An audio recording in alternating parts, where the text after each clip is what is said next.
This is the I Read Comic Books podcast, the very best podcast for regular comic book fans. I'm your host, Mike Rapin.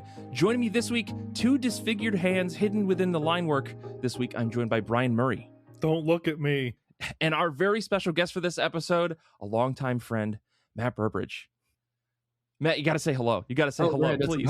It's a podcast. Hello. Thank you both for joining me this week. I'm very excited to be back to talk about comic books because I read a lot of them this week and it feels so good. But before I talk about the comics that I've been reading and the magic cards that I've been playing, we have a guest this week. Matt, welcome back to the show. For folks at home who don't know you, could you tell us a little bit about yourself and what you've got going on right now? I'm Matthew Burbridge. You can find me as Matty B Comics on most anywheres. Usually when people say hi to me at shows, they call me Matty B Comics, which is really good branding on my part. I'm really excited about that. I'm a cartoonist, comics editor, formerly of Comixology as of this past April, and where I semi-retired, we'll say, as senior digital editor over there, where in the time I was at Comixology, I proved I could read I had read over 1 million pages of comics. That's my fun fact. That's insane. Pure metadata, dude. Yeah, it's pure data. This is like Johnny Mnemonic stuff, right? You're just downloading the books into your brain, right? And then making the panels show up Minority Report style. Yeah. Let's name another 3 cyberpunk movies before we move forward. Sorry. Matt, but you're also here because you've got something very special going on. You've got a cool little Kickstarter that I think ends very soon for this book called Futility. Tell us a little bit about that, because I've seen a lot of it already, but the folks at home maybe haven't. Maybe Brian hasn't. I don't know. Tell Brian about this book. Well, Brian, Mike's being modest. He actually was one of the test readers on this book when I had no clue what it was about, and that was actually the nature of the project. I did a 433-day daily drawing panel where I only followed the immediate previous panel, and then I planned nothing ahead of time. And I did it for 433 days before it reached what I believed was a natural conclusion. The year that followed, I was not able to actually read it personally, so I had to hand it out to people to tell me what they thought it was about. Mike came back to me with notes, and he was one of the only people to come back with notes, which I am still so grateful for. Truly. Mike is the come back with notes type. Yeah. Yes. Always has been, always will be. And I'll throw books at him just to get his take on them. And what the book ended up being about once I was able to read it was very clearly and distinctly about grief and change and never feeling safe. It's really fun stuff. Yeah, sounds like a lighthearted romp. No, I mean, Matt, I not to be too much of a dork about it, but it's a fantastic read. Like it is depressing in some ways, but it is a wonderful book to go through and experience, if only because the feelings of it are extremely raw. And I don't know, at no point did I feel overwhelming doom and gloom, but the emotion of the story is very obvious, I think, when you get into it. With the added knowledge that I had, I think going it also made it even all the more richer, because I knew that you were doing this day after day. And I think folks that go into this will appreciate the fact that this 433 days straight endeavor that you put into this book is so so wonderfully done by the end of it. So folks, go out there, check the Kickstarter out. There'll be a link in the show notes. We're going to talk. It's got 4 a little days bit more left as of 4 days left. So as of a recording, go to the Kickstarter. If they do late pledges, I don't know if you guys are planning to do late pledges. We'll see. But we don't know. That's a great question. We'll talk about it. We'll get it all sorted. Either way, go to the Kickstarter. If you haven't seen it, go to Matt's Patreon. I think a lot of it's on the Patreon as well, if I'm not mistaken. Yeah, it was posted ahead of time, but it's all the individual panels. And actually, my Patreon, I need to really start posting on again, because the prep for the Kickstarter, I drew all the merch attached to it. It was to revisit all the characters from a book that's been gathering dust for 2 years, and draw moments in it that were more fleshed out and realized in my head after the fact. So you get good stickers, you get trading cards, you have a variant print of an idea that does not exist literally within the book, but it is in the background. Mm-hmm. By the time we get to the end of the book, I actually know what's happening all around this world that I just explored. And I drew this variant off of an idea that was forming, but we actually just take the camera in a whole different direction. So what the variant, I think, cover or print or whatever Matt Blair over at Cambrian Comics wants to do with it, this is a thing that exists technically in the book, just not literally. It's existentially off camera, which gives the world a more fleshed out, like constant, like the world is really moving around you. Yeah. And actually, fun fact, I'll just throw this out there because it's not going to come up naturally in conversation, is what, in my first reading of it, it moves at the pace that my worst nightmares from when I was a child are, or did. I had night terrors until I was 5. Yeah. Sorry to laugh. I just like no, adding more to the story of like, this book is really fun to read, except for it will haunt you. Yeah. It's nice that you're laughing, because when I was reading it, I was like, I actually like pinned on how nightmares felt when I was really little, and I couldn't like control my imagination when I was little. Like it's always moving, and then you get overwhelmed by the feeling of everything moving around you, and then you're just terrified. So I'm really proud of how it came out. I do want to talk about comic books, but I just to add one more note to that, the thing that like I think drew me the most into this book, or the story as I was reading it, is it felt like one of those, there's like animations that you see, I remember them distinctly from like the 90s, and I think maybe it's not just the 90s, but like this ever moving, non-static animation style that I think you would see. It's like, oh, here's a 30-second clip of like this thing where it's just overwhelmingly flowing, and the content of the frame that you're viewing is like ever changing. That's what this book feels like. It's just a non-stop flow of things, and for the moments that things sit still, there's still something moving in it. Like you did a really good job on your Instagram, I think, promoting this, where you had like 30 days of promo posts, but every single day there was something slightly different. And I didn't notice it until like day 14, when I happened to go to your Instagram page and I noticed that like, oh God, something's happening in these images, and it is terrifying. And of course you see it by the end, but like, what a cool idea to do. We'll talk more about this later. We have to talk about comic books. Oh my God. So let's start with you, Matt. What have you been reading? How have you been? We got to go. Like, I got to ask my legally mandated question, which is, how have you been? How have comic books been? And we'll start with you, Matt. Sorry, Brian. I know you're just sitting there, but we got to know what Matt's up to. Well, I'm really curious about Brian now. What's Brian doing here? No. What is Brian doing here? That's the question. Do you two want to be alone, or? We could do that. No, Matt, tell us how you've been. How have comic books been? What have you been reading? So comic books, the timing, I was saying before we started recording, the timing of this recording is like perfect, because I only just started reading comic books again. I actually haven't read much of anything in about 6 months, since the axe fell in corporate, Dude, that's exactly how it was for me. Like the end of leaving Comixology. I mean, I know I made the choice to leave, but at the same time, like when the app got closed down, and I just like didn't want to touch anything with comics like digitally. I like really wanted to grip on my physical books, but even then, like the whole the vibrant taste of comics was just completely washed from my mouth. So I totally get you. Well, so in terms of that, I can't read digitally anymore. Can't. Yeah. I can't do it. All the good screen, bad screen work. And you know me, I always read recreationally in physical and traditional, to avoid like making it too much like work. So I do not read digital anymore, and I actually didn't read comics at all for about the last, I would say, up until like a month ago.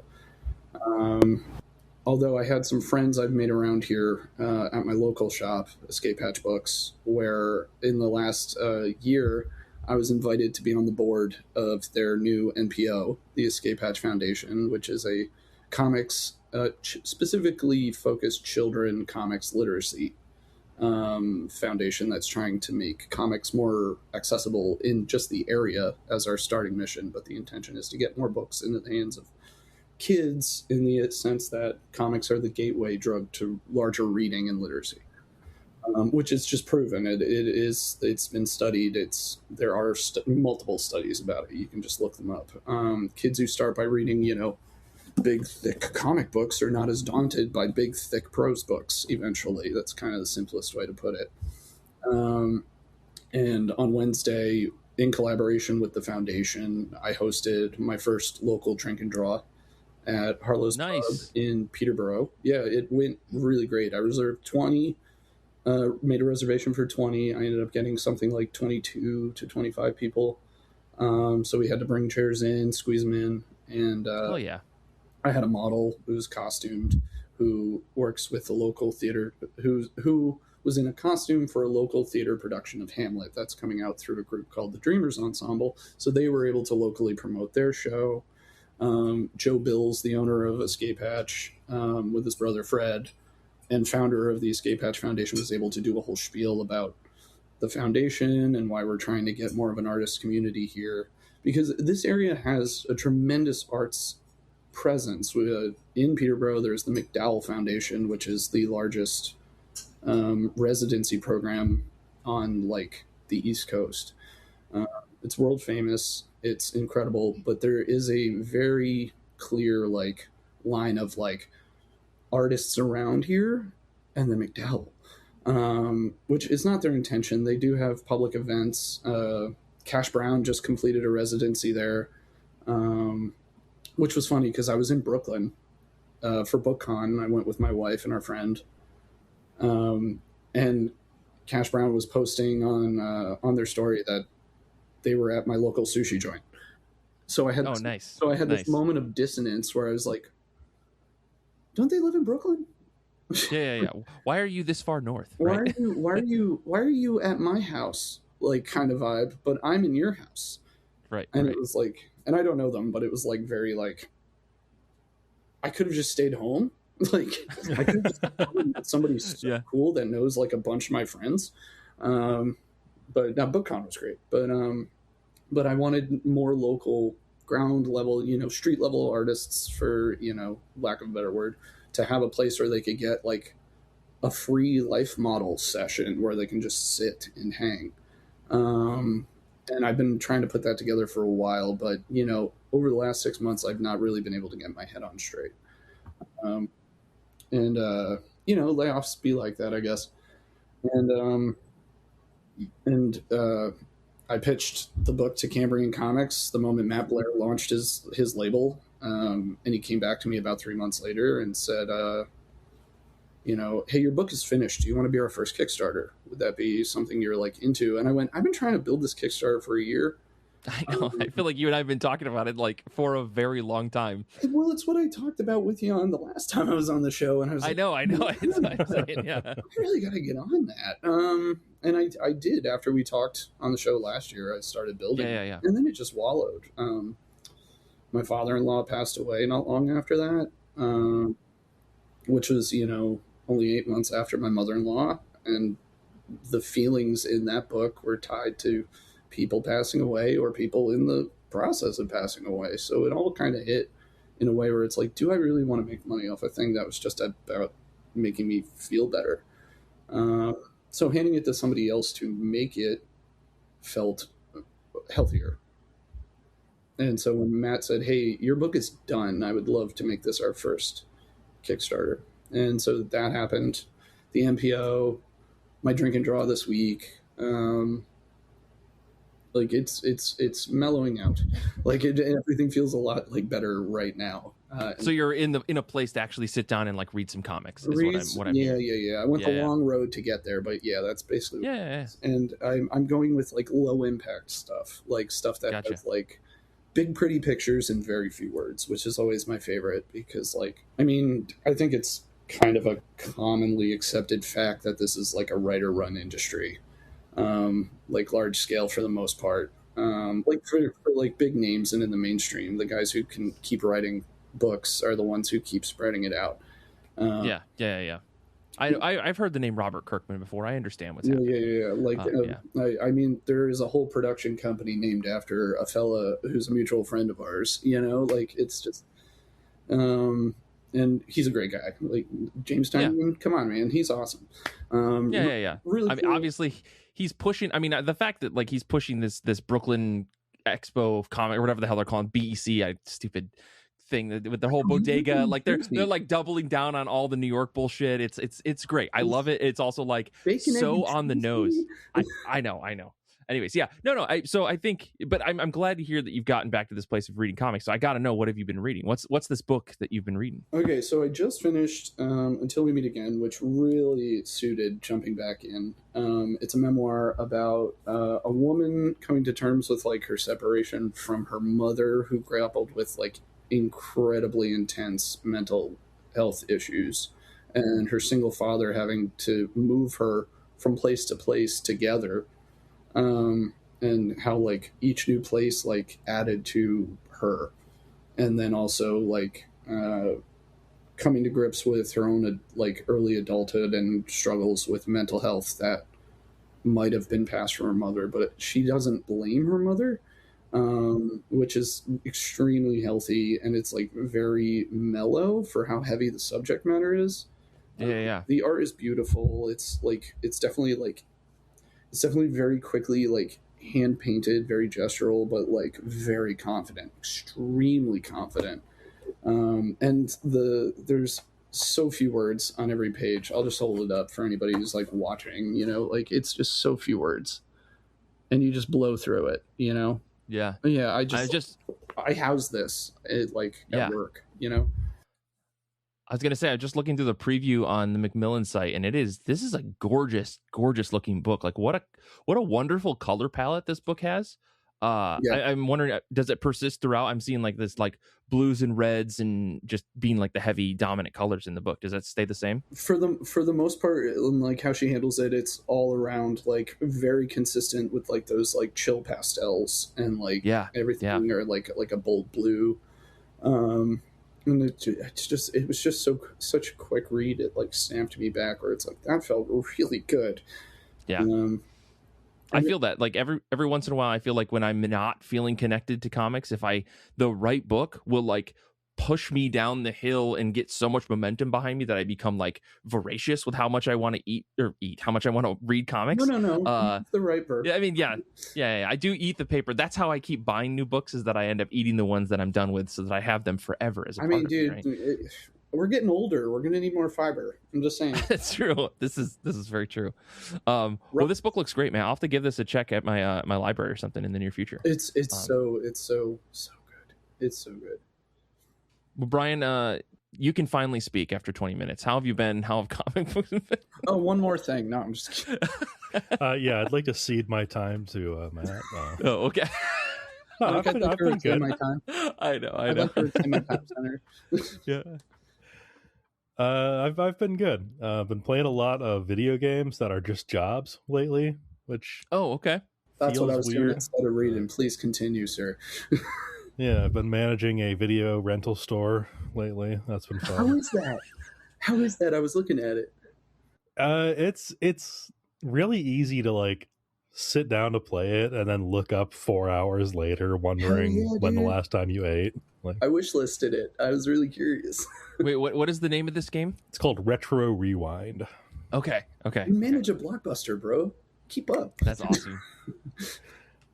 Comics wise, I've been digging back into my Hoopla, like my saved books on Hoopla. Okay. And one that I had forgotten was on there was Justice League versus Godzilla versus Kong. Hell yes. And I don't know how you could forget about that. Yeah. That book is rad, dude. Yeah, this is written by Brian Bucalato. Art by Christian Doucet and Tom Derenick. Colors by Luis Guerrero. And this is like smashing my action figures together at its finest. It begins with Lex and company breaking into the Fortress of Solitude. There's Mother Box shenanigans, because all good DC stories have Mother Box shenanigans. Right. They wind up teleported to the Monarch, like Godzilla, Kong. Oh, I was going to say like the Monarch. Yeah, that's what I was thinking too. Venture the Bros mighty style. Monarch. Yeah. Honestly, when that's another crossover I'd love to read. Yeah. Toyman fucks everybody by using the wishing rock from the bad Wonder Woman movie to bring them and a bunch of monsters back to the DC universe. The Toyman is like favorite Superman villain, hands down. Always has been. He freaks me out, dude. He's punching so far outside his weight class that you kind of got to respect it. Like, where does he get the money? Like, where does he get his toys, dude? he's day trading, probably. Day trading, yeah, exactly. He's a crypto guy.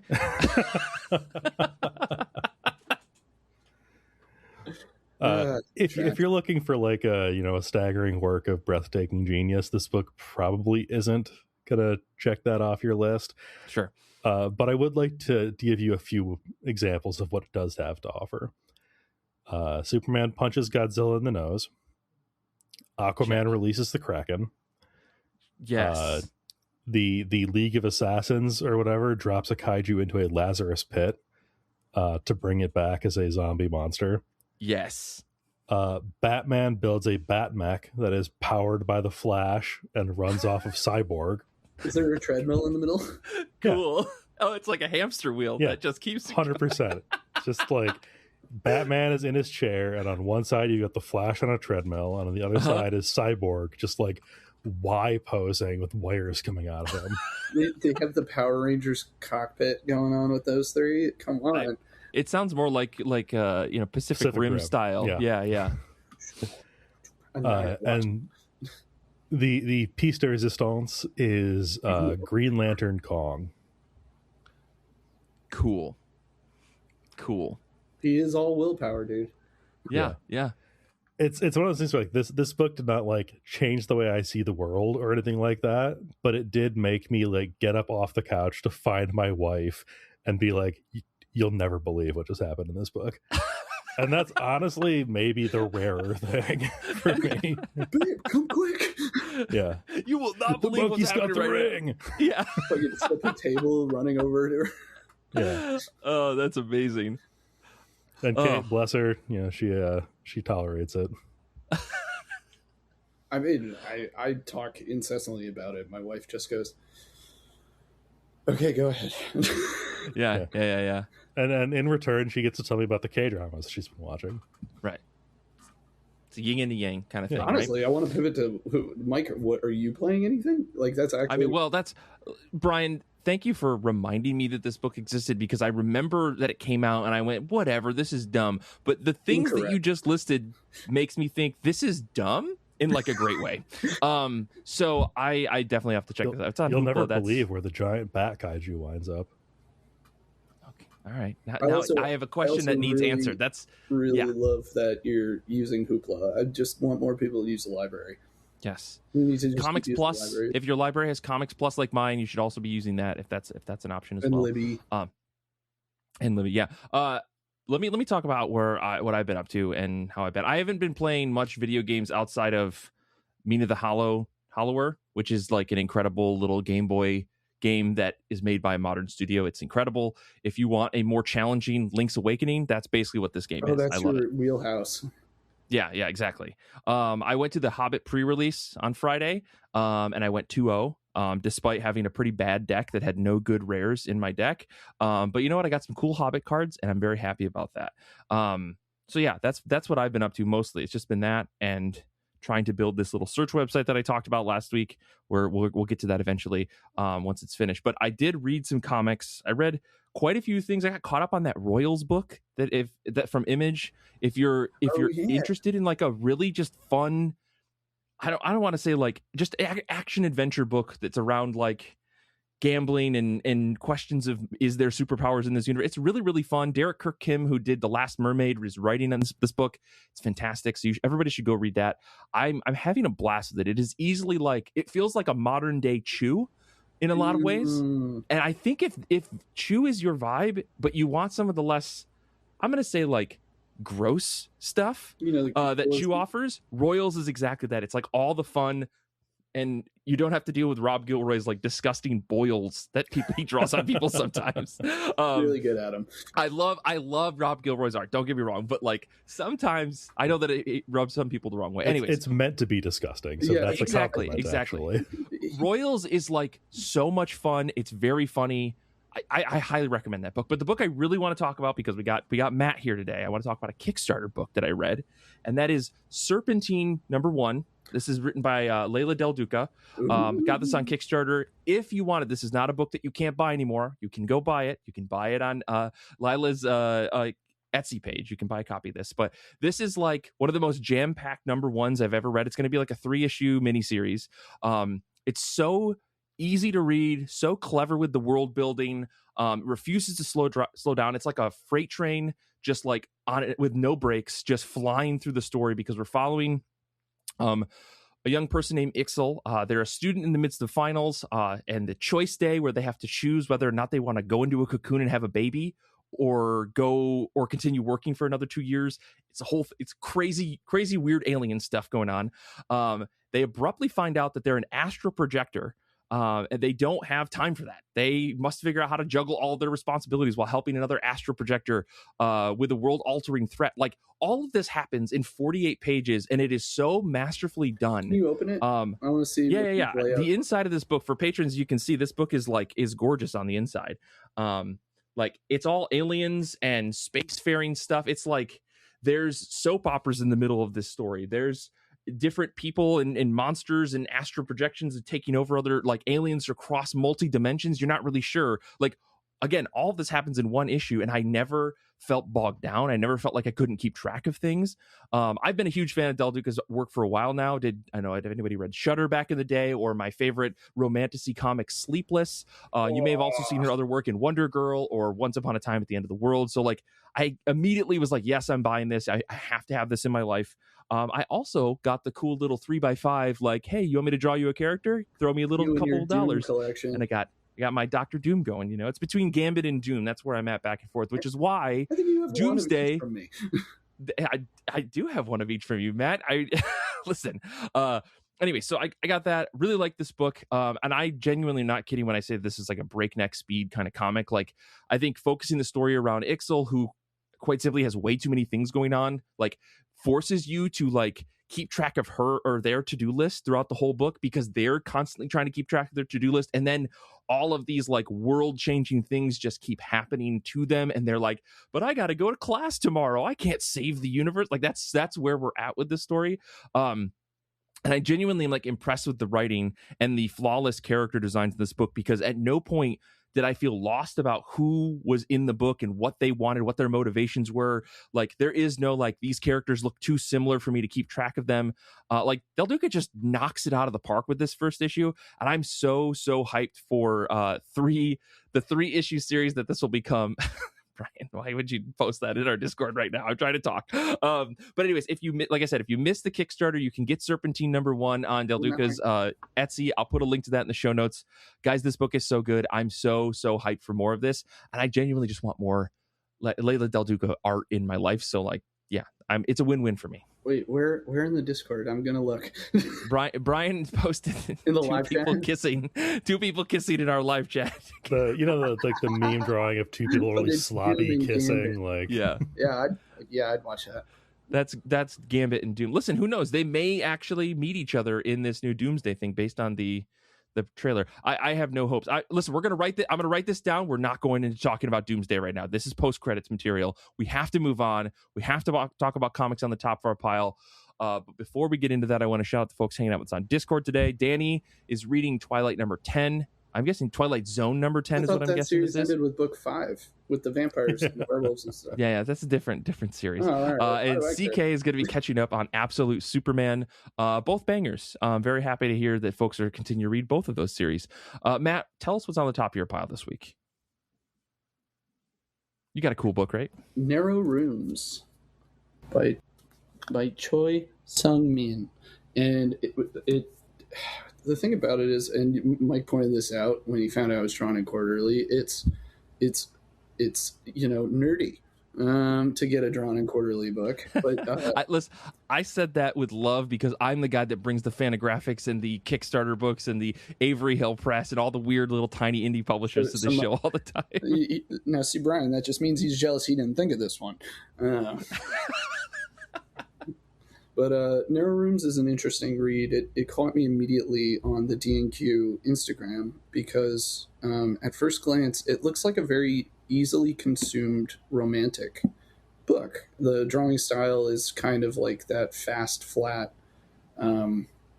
like webtoon romance comic that you might just like burn through on your phone, but it's actually a dark comedy and a thriller. So it like subverts your expectation through the art, which I've always liked when people do that. About a girl who becomes, I think I've only just started it. She's an art student. The other students in her class don't really like her. They gossip about her a lot when she's not around. And she received a really expensive present that she threw away. And one of the girls, actually, I just got to a scene. This is all very early, so just bear with me. One of them decided to just pull it out of the trash and see what it was, and found it was a very expensive watch that this other student ended up pawning off. But in the circle of girls was talking about how, like, who do you think gave it to her? Who do you think gave it to her? And why wouldn't she want it? They start speculating that it's the professor that they're in class with together. They don't think it's the boy she lives next to, who she's growing increasingly obsessed with. But nobody knows that. What you find out very, very early on is that the director of the school has been trying to, like, woo her in a very unhealthy and unwanted and absolutely unwanted way. She's been trying to keep herself. And she is already reserved. I think maybe potentially she's grown increasingly more reserved, and I'm enthralled by the art juxtaposed against this subject matter. And I love when people do that. I can't get enough of it. And and truly it's why I picked it up, because it's like, okay, D&Q had to have a reason for pulling a book with art as deceptively simple as this. So I picked it up and I started reading it 2 days ago while I was out having a bagel. My good everything bagel, which is a nightmare. Don't be an everything bagel guy and read a book. I'm gonna tell you guys that now. It is a more nightmare. like an everywhere bagel, am I right? I got a meme I'll send you guys later. It's just a guy covered in seeds eating it over a book, and it's I should have sent. Funny enough, Kelly sent, I think either you sent it to me or Kelly sent that to me already. I've seen this. Because I'm that guy. I'm the type of person that will eat an everything bagel over a book and then go, why are there seeds everywhere? I don't know. Yeah, I think I ruined my copy of Heartstopper #1, like volume 1. There's just like a blotch where like some schmear hit a page, and it's that's what it is. Sure. Yeah. All right, dude. Yeah. Well, Matt, I did look at the preview for this, and I totally agree with you. This subject matter does not match the art on this. I really like that as well. Like in a way where I'm like, oh, this could be like Let's Play, that freaking stupid webtoon comic that I was addicted to for like 2 years.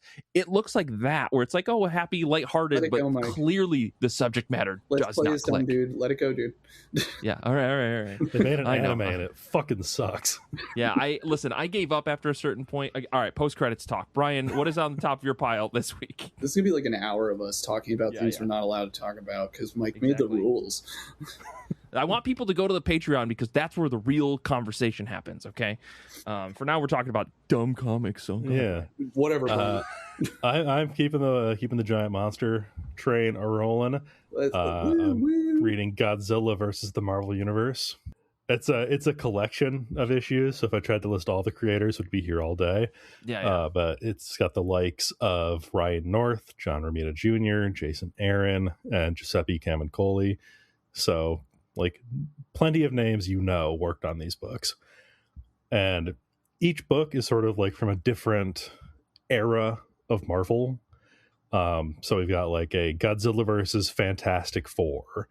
That's like that very classic. Oh, the cover. Fantastic Four. Yeah, exactly. Yeah. There's a Godzilla versus the Hulk that is sort of like a 70s vibe to it. Damn. The one I'm most looking forward to, Godzilla versus Spider-Man, because it's his like black suit era. Oh, so cool. I just know it's gonna be like so edgy I'll cut myself on it. There's gonna be a Godzilla versus X-Men in there, Godzilla versus the Avengers, capping off with Godzilla versus Thor. Ooh. Nice. Now, Mike, the X-Men, if you've not heard of, they're a team of heroes that were born with their powers. That's what sets them apart. Don't worry, Brian, I got them covered. Mike, we're Appreciate just that. looked in. I'll give these guys a try sometime. I don't know. That sounds interesting.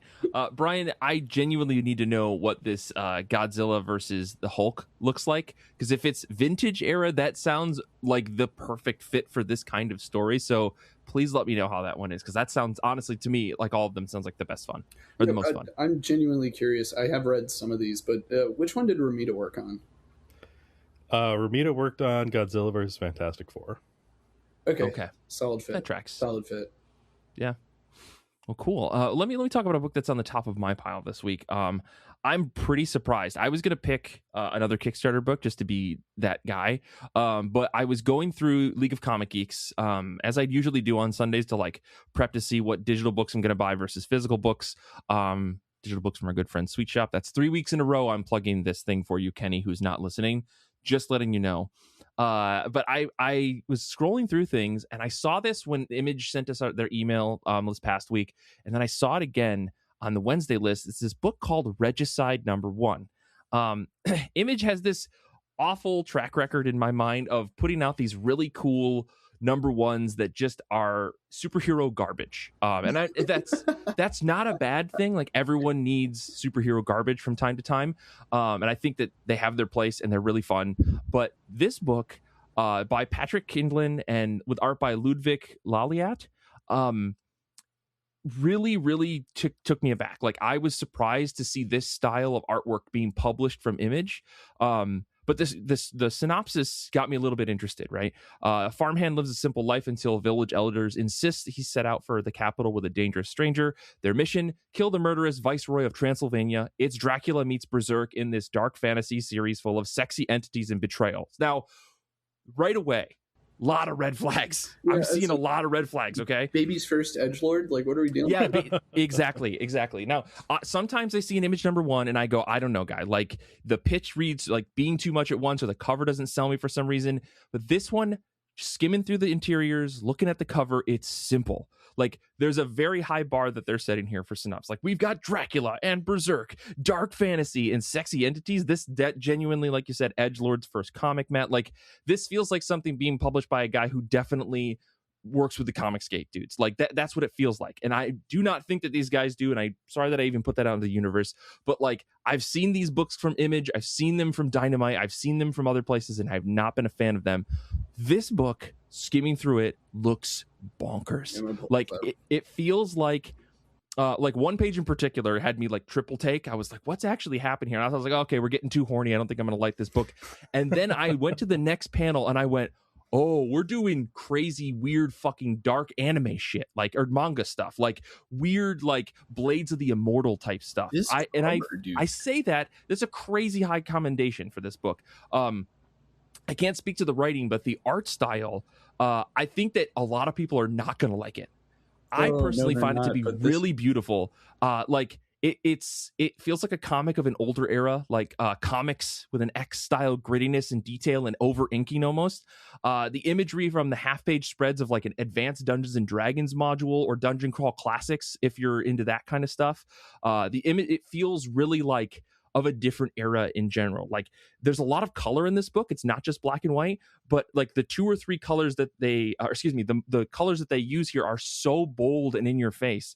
I can't tell if it's digital or physically painted, but the color work is so well done. There isn't a muted color in this book. It's treated traditionally based on what I'm looking at here, but like, exactly. I can't be like it.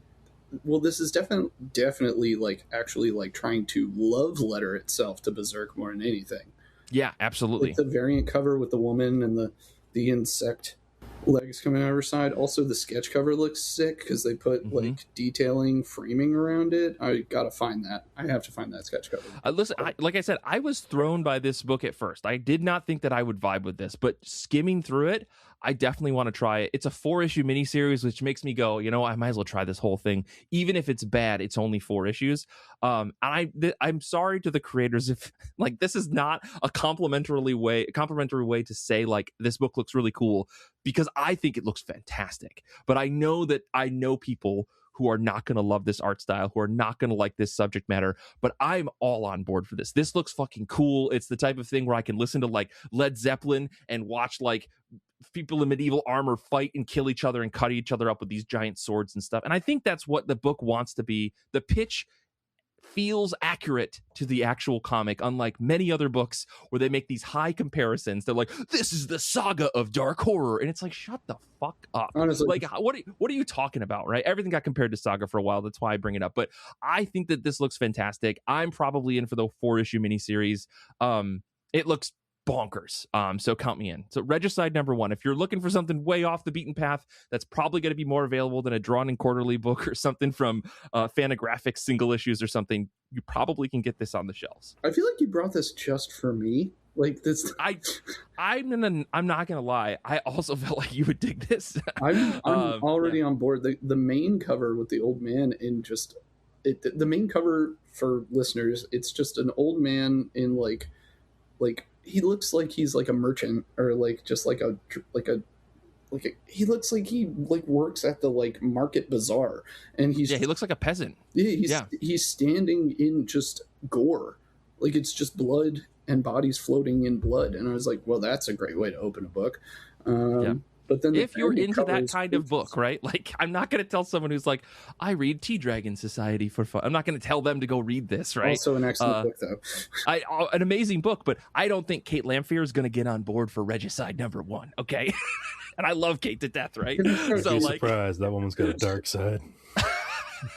No, like, I've always, like, honestly, like, I think of the person who's, like, sunshine and rainbows, like, in, like, out in the world, but I've met more people who wear like bright colors and are like really happy, and then they go home and they do like the most scary, terrifying art you've ever seen, and then like, I don't know how you feel about me, but like, Mike, you were at my wedding and everybody said really nice things I've never heard about myself before that overwhelmed me.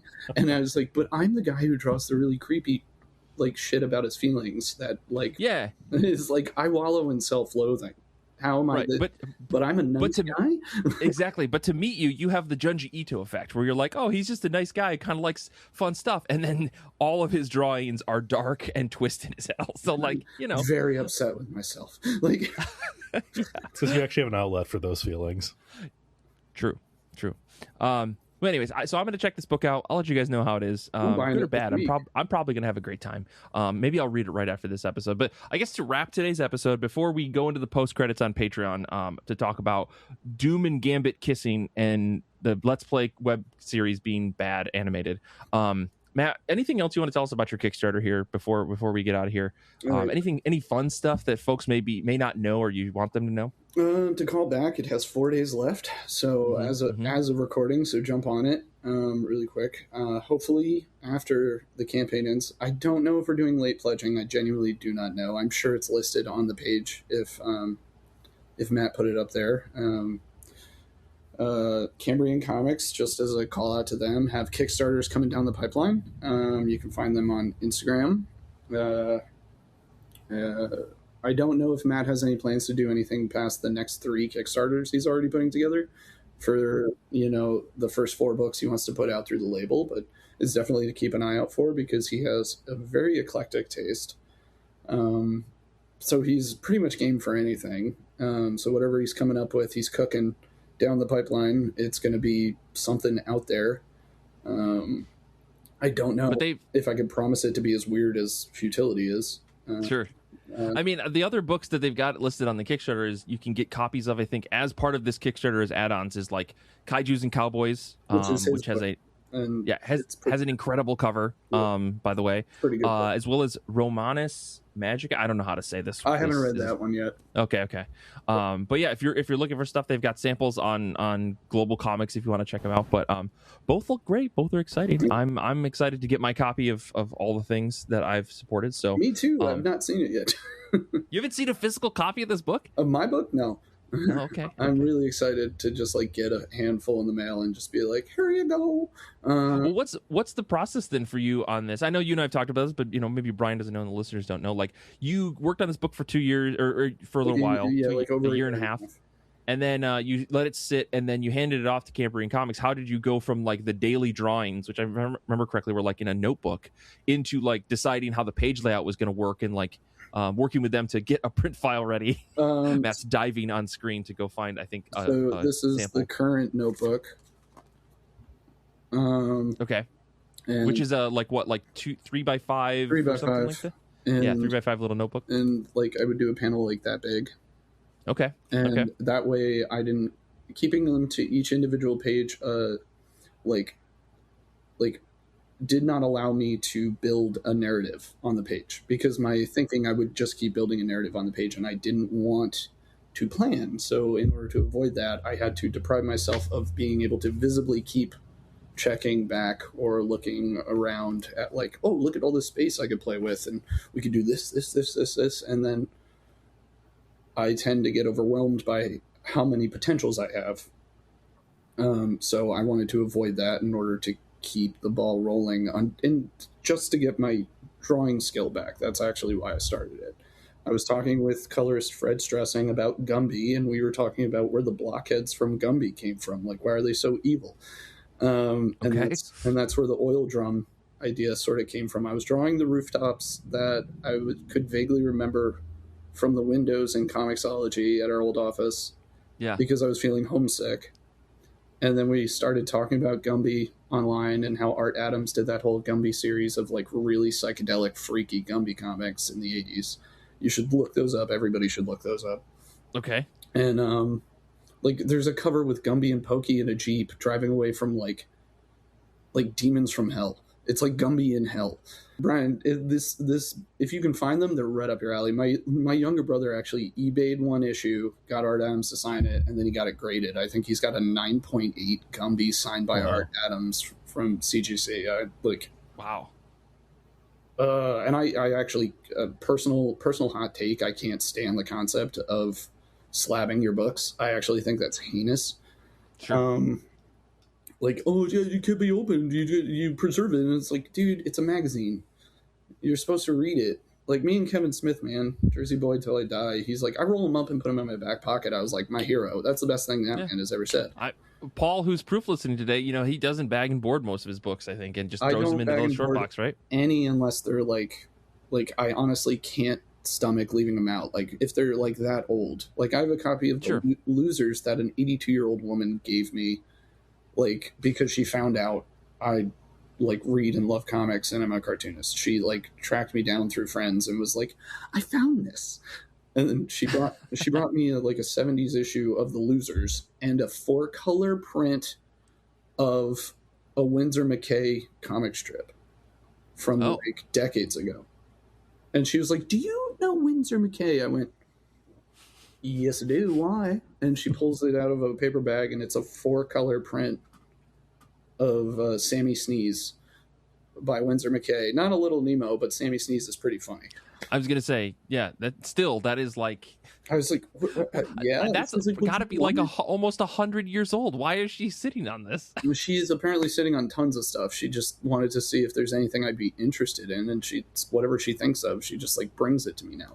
But so I finished these individual illustrations, and as I finished them, I didn't have a flatbed scanner at the time, and this is how I made friends with the people at Peterborough Camera Copies and More in Peterborough, New Hampshire, where they scanned all of them and had to really work because I used fluorescent markers, jackass that I am. Right. Listen, the book looks great, man. Don't get down on yourself. It looks fantastic. Oh no, I've talked to shout out Nicole, who did all of it, and I was like, yeah, if I had like prepared for this, I would have put a thank you in the book for you, because she did all the scanning, and then I think my buddy Jachi, who also works there, did all the color correction to get the purples right. For 433 individual scans. And then from there, I would give it to them and I wouldn't see them again for 3 to 5 months as I continue to work on it. The longest period of time I didn't have like 2 of my notebooks was like 3.5 months. And in that time, I did like the 6-foot watercolor piece that was like the sister piece to the whole book, because I was working this small. I was like, I need to work big just to keep the ball rolling.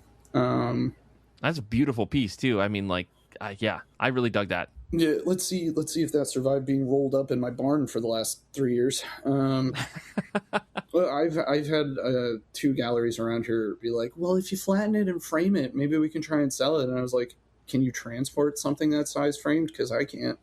We can flatten it, but I actually prefer it to be just out in the open air. I think my art needs to breathe the same way that a comic is a magazine that needs to be read and not slabbed.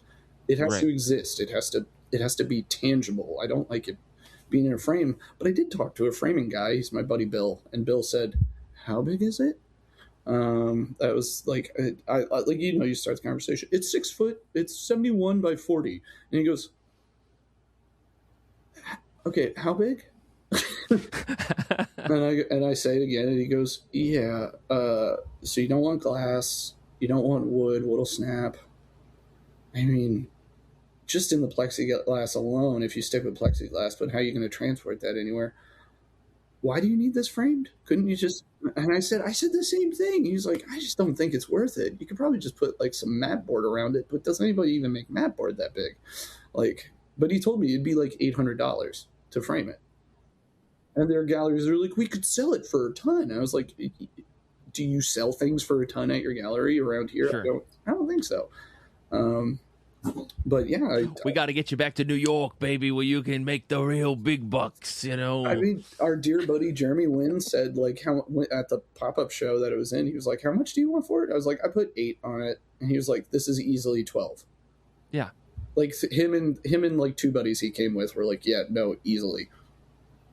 Like easily. I'm just like, there's no way I'm moving this for $12,000. I don't have a name. Like, listen, art. So you get one.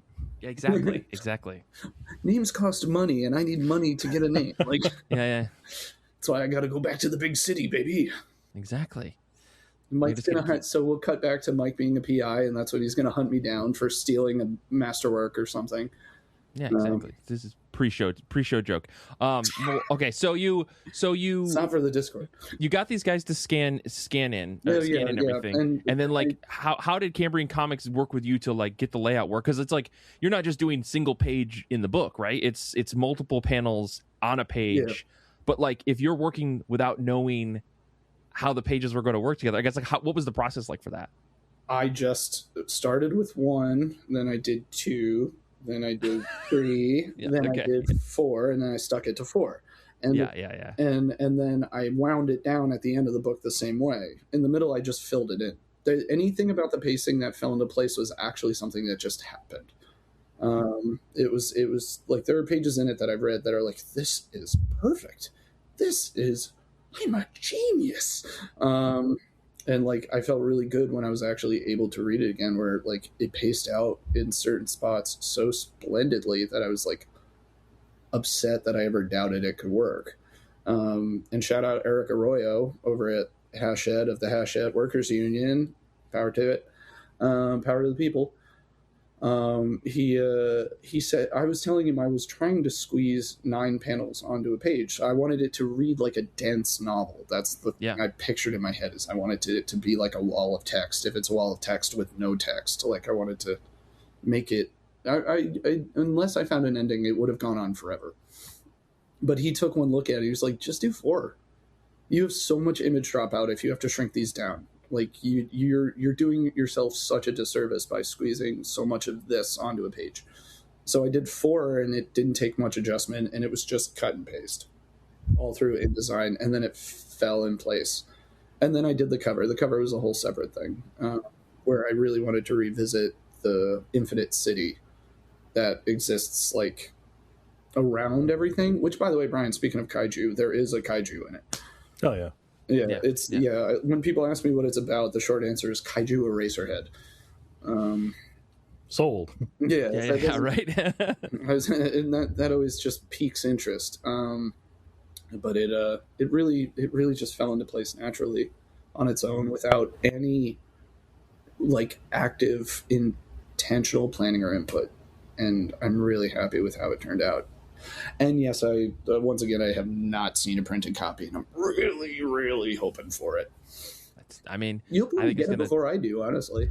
I was gonna say I'm wondering how that's gonna work out. I would think they would send you a proof first, but maybe I don't know. I don't know how it works with comic publishers. And I mean, stuff, I sent him the entire book file. Like I just said, okay, so I added a blank space for an ad here, blank space for an ad here, 2 in the back, and the cover ahead of like the body of the book, and I just said, here you go. And I do want there to be some thank yous, but I think it's just going to stick to the Kickstarter thank yous. So like, Mike, if you gave, I don't know. Who knows? Did I even give you money? We'll see. We'll see. But yeah, your name will probably be in it more than mine then. Sure. If I even like my full name on the cover, I just put my little heart, Matty B, on the front. Listen, that's fun. You can, actually change your name to just be Heart Matty B, just like Prince style. That'll be fun. One of my greatest heroes. Yeah, there we go. And the whole book is in purple. It's serendipitous, right? Purple and pink, baby. Which are my wife and I's 2 favorite colors. I love it. Yeah, that's why I did it. I was bored of drawing in black, and I was like, Rebecca likes pink, I love purple, and I have tons of pens of both. I should just use them. All of it was just like, yeah, just do it. Yeah, just do it. Yeah, just do it. And it turned out to be really scary and cool. Yeah. I mean, it's a fantastic looking book. If folks haven't checked out the Kickstarter, they should check out the link in the show notes. It's called Futility, published by Cambrian Press. I guess to wrap up, Brian, any last thoughts, any last questions you have for Matt before we get out of here? I just want to point out that if you're listening to this episode the day it drops, that means the Kickstarter closes tomorrow. So yes, waste no time. Get out there. Yes. Do not delay. I have one more. Yeah, go for it. This notebook I'm holding in my hand that matches the size of the panels of Futility is my currently running webcomic that that I had to put a pause on because of the Kickstarter prep and running the campaign, and what Mike described was my 30-day countdown of creepy illustrations. You can go to my Instagram, Matty B Comics, and see it. But Obstruction, my webcomic at fufaraw.press, which Mike will put somewhere in the show notes, of course, is about to relaunch with like an extra long installment. Hell yeah. Which, okay, so for the show, I'm going to give Mike and Brian a preview, but we're not putting this in the clips. Okay. Listen, only patrons will see a little bit of this. Oh man. Dude, this story is so nasty. I love it. Oh my god, dude. Oh, this is incredible. That's folks, gnarly. I love it. You got to check it out on Patreon. But I think it's not on Patreon yet. You've got first tier. Sorry. Yeah. So I guess to wrap up here, Matt, people can follow you on Instagram at Matty B Comics. We'll get you links to all the Kickstarter in the show notes. Anything else you want to plug before we wrap up here? September 2nd is the second Monadnock Drink and Draw at Harlow's in Peterborough, New Hampshire. We will have a model. We already have a model lined up, and it's going to be really cool. So if you're in the New Hampshire area, I know at least one person on this Discord who I talked to lives in Manchester, or did live in Manchester, so you should come out. It's all skill levels welcome. I want to have more friends promoting stuff, and I have a table open for anybody who wants to bring art that they want to sell, anybody that they want to promote themselves. If they have a postcard, stickers, business cards, I want there to be a more openly communicative arts community in this area that doesn't just adhere to the art programs at the colleges, the residencies that kind of keep to themselves, and only use the area as, wow, tourists, it's beautiful. Welcome to New England, where it's all magical in small towns. But what about the people actually in the small towns? So come to the Monadnock Drink and Draw in Peterborough, New Hampshire on September 2nd at Harlow's Pub. Nice. All right. Well, thanks for that, Matt. We appreciate it. Brian, I'm going to wrap this show up. I guess say thank you to Brian for being here today. Thank you to Matt for coming back to the show to talk to us about the same exact thing. Same thing. Listen, next time, hopefully there'll be another book after this. That's what we'll have you back for. Thanks to Paul for prooflistening. Thank you to Zander for editing. Thank you to everybody listening live. You are fantastic human beings. And until next time, comics are good, and so are you.